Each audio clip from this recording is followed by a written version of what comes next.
YouTube semua, apa kabar?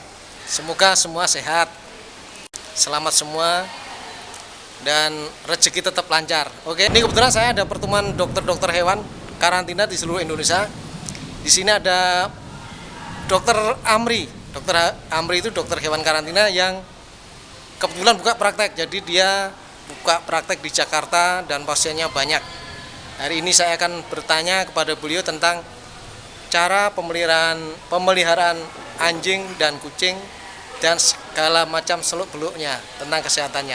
Pertanyaan kedua ini dok ya, untuk teman-teman YouTube. Silahkan. Dok, gimana dok? Kalau untuk pemelihara kucing itu kan kucing ada sifat-sifat yang dia nggak suka, yang mungkin selain dia nggak suka mungkin akan menyebabkan kesehatannya terganggu dan segala macam. Boleh nggak dok?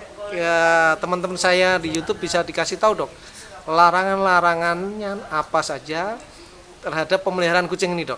Oh iya, larangan ya. Mungkin kita mulai dari yang kucing nggak suka ya. Ya.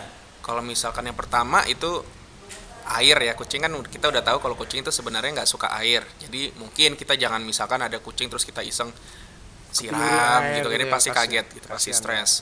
Terus yang kedua juga kucing itu sebenarnya dia hewan yang bisa dibilang soliter ya gitu. Jadi dia sendiri, memang sukanya sendiri. Jadi ketika misalkan kita baru pelihara misalkan 1 ekor kucing, terus kita mau pelihara kucing lain atau hewan yang lain atau mungkin anjing gitu, nah itu kita harus benar-benar memastikan bahwa si kucing ini nggak stres ngadepin si hewan lain itu. Jadi benar-benar harus misalkan bisa kita siasati dengan memperkenalkannya secara bertahap. Jadi jangan langsung ada kucing terus tiba-tiba ada kucing baru kita langsung satuin misalkan di satu kandang, itu pasti kucing itu pasti nggak suka banget, stres banget. Ya, penyiksaan ini ya. Iya, mungkin takutnya nanti kan ketika stres dia nggak mau makan atau malah saling berantem. Kan ketika saling berantem luka gitu, malah membahayakan mereka. Jadi lebih baik diperhatikanlah kucing yang sudah ada di rumah itu gitu. Oke. Kemudian apa lagi dok? Terus juga, nah ini kalau ini kebalikannya dok. Jadi si kucing ini suka kadang, tapi justru harus kita cegah karena bisa membahayakan dia. Contohnya yang pertama itu coklat. Oh coklat, jadi nggak boleh makan coklat kucing. Betul, jadi kasian ya. kadang kan kucing kadang suka minta tuh ya, maksudnya kayak dia kan kadang suka iseng makan coklat atau mungkin anjing juga seperti itu. Nah ini berlaku buat anjing dan kucing nih dok. Jadi baik anjing maupun kucing sebaiknya tidak dikasih coklat. Malah kalau bisa jangan dikasih coklat. Semelas apapun hewannya gitu. Kenapa? Karena ada satu zat yang memang berbahaya bagi hewan tersebut dan bisa menyebabkan keracunan. Oh gitu, kesehatannya terganggu lah gitu ya. Ya bisa fatal juga sih dok kalau dengan dosis yang. Oh dengan mungkin banyak bisa mati gitulah istilahnya gampangannya ya. Iya. Oh apalagi dok? Terus yang kedua masih terkait dengan pemberian makanan, itu kita juga kalau bisa jangan memberikan contohnya makanan yang bisa melukai dia gitu. Jadi contohnya misalkan tulang ya dok ya, tulang ayam, pokoknya makanan-makanan yang tajam, keras dan sulit untuk melewati kerongkongannya dia. Kerongkongan ya? Kerongkongan sama kali ya. Pokoknya saluran pencernaan. Betul, saluran pencernaan atas. Iya, kadang kan kita sering lihat kucing dia kadang nggak ngerti kan, kucing itu pokoknya baunya enak. Misalkan kalau ikan tuh ada bau amisnya, bau gurihnya langsung dia hantam. Nah, ketika misalkan contohnya kepala ikan, misalkan dia paksa masuk ke kerongkongannya atau sampai rongga mulutnya, itu dia bisa melukai dari mulai langit-langit mulutnya, bisa melukai gusinya, bisa melukai lidahnya, gitu. Dan itu sangat berbahaya. Tulang-tulangan yang keras gitu ya? Tulang-tulangan yang keras itu kalau bisa jangan dikasih. Jadi ketika misalkan kita mau ngasih, ya tetap saya sarankan cat food. Tapi kalau misalkan mau ngasih dia sekali-sekali ayam ya daging nggak apa-apa. Asal yang penting jangan tulangnya itu sama sekali jangan dikasih. Walaupun dia mungkin bisa menggigit itu, tapi dalam waktu yang lama bisa berbahaya buat dia. Selain berbahaya, dia bisa ngomong gini dalam hatinya itu dok. Ini yang punya pelit gitu ya. Masa dikasih tulangnya doang. Oke gitu, dok. Oh gitu. Jadi tulang ayam maupun tulang ikan yang keras nggak boleh. Kemudian apa lagi dok? Terus yang ketiga mungkin hindari juga pemberian makanan yang minim nutrisi dok. Minim nutrisi. Tuh, jadi dan bahkan terkadang kita nggak sadar gitu, kayak misalkan gini, karena mungkin kita taunya kucing itu suka ikan, gitu kan, Akhirnya kita kasih ikan terus, atau mungkin ikan mentah atau ikan mati, pokoknya ikan terus. Nah itu sebenarnya kurang bagus dok buat si kucingnya itu. Iya iya. Gitu, jadi bisa defisiensi vitamin gitu kan. Jadi tetap yang saya sarankan adalah cat food. Cat food ya, karena di Betul. situ udah ramuannya udah Semuanya sempurna. mineralnya, Ikutin ya, vitaminnya udah cukup semuanya udah ya. jelas dan sudah memang khusus buat si kucing. Begitu pula anjing, dog food gitu. Oh gitu. Terus pantangan yang lain, apa mungkin dia bisa menyebabkan sesuatu hal yang tidak bagus bagi manusia apa bagi hewan yang lain, apa lagi dok? Setelah pantangan kira-kira dok? Apalagi ya?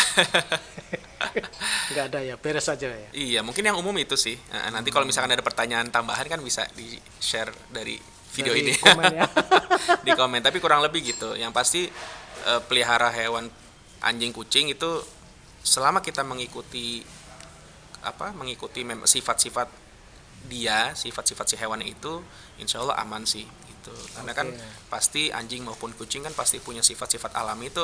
Kayak misalkan gini, kucing dia nyakar-nyakar sofa, itu sifat alami dia mengasah kuku. Iya, Kita iya. jangan sampai kebalik, kitanya yang stres. Justru ketika kita tahan perilaku itu, dianya yang akan stres. Oh Nah, gitu. itu karena kucing itu memang dia sudah secara naluriah, dia memang Naluriah, ada ya. insting untuk mengasah kuku. Mengasah kukunya. Solusinya apa? Ya diberikan. Sekarang sudah banyak pet shop tersebar, apalagi di kota-kota besar, tinggal beli aja, tinggal kita taruh situ.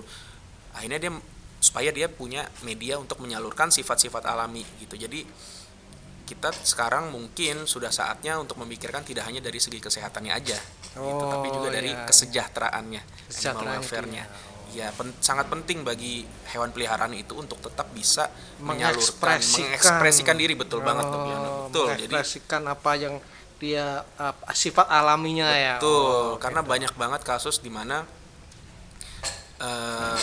ada beberapa klien saya atau teman gitu kan, dia bingung kenapa anjingnya stres gitu. Nah, ketika saya lihat ternyata dia misalkan anjingnya tuh tipe yang energinya banyak terkumpul. Contoh kayak misalkan Rottweiler atau anjing mix itu kan dia nggak bisa setiap hari hanya di rumah diam aja, Bengong nggak gitu ya. bisa, dia nggak bisa gitu. Jadi ketika sifat-sifat naluri dia, energinya nggak terlampiaskan dimanapun, akhirnya menjadi stres dan bisa imunitas turun dan bisa penyakit masuk gitu loh. Malah jadi sakit ya. Betul, jadi benar-benar harus memperhatikan juga sifat alami dari hewan itu gitu. Beda kayak orang ya, dikasih laptop udah diem di rumah ya. Laptop, internet ya kan. Saya lihat gambar-gambar enak. Aduh, bisa aja nih Dok. Jadi gitu. Dan Oke. itu berlaku untuk hewan apapun ya, nggak hanya Oke. anjing, kucing, even reptil pun kita harus benar-benar memperhatikan sifat alami dia. Gitu. Makasih dok. Ini tadi Siap. tentang larangan terutama coklat ya. Betul. Coklat tulang-tulang yang keras. Oke dok. Ya, siap. Dok tolong tempat praktek sama nomor HP-nya boleh lagi dok. Oh ya, nama pet care saya itu Maskota Pet Care, MASCOTA, di Google Map ada, dan alamatnya Jalan Kafling Perkebunan, nomor 248C, Palam Semi, Karawaci, Tangerang. Dan Nomor HP Dr. Amri. nomor HP saya 08 111 21215. Oke dok. Terima kasih. Moga sehat selalu dok. Amin, makasih Dok.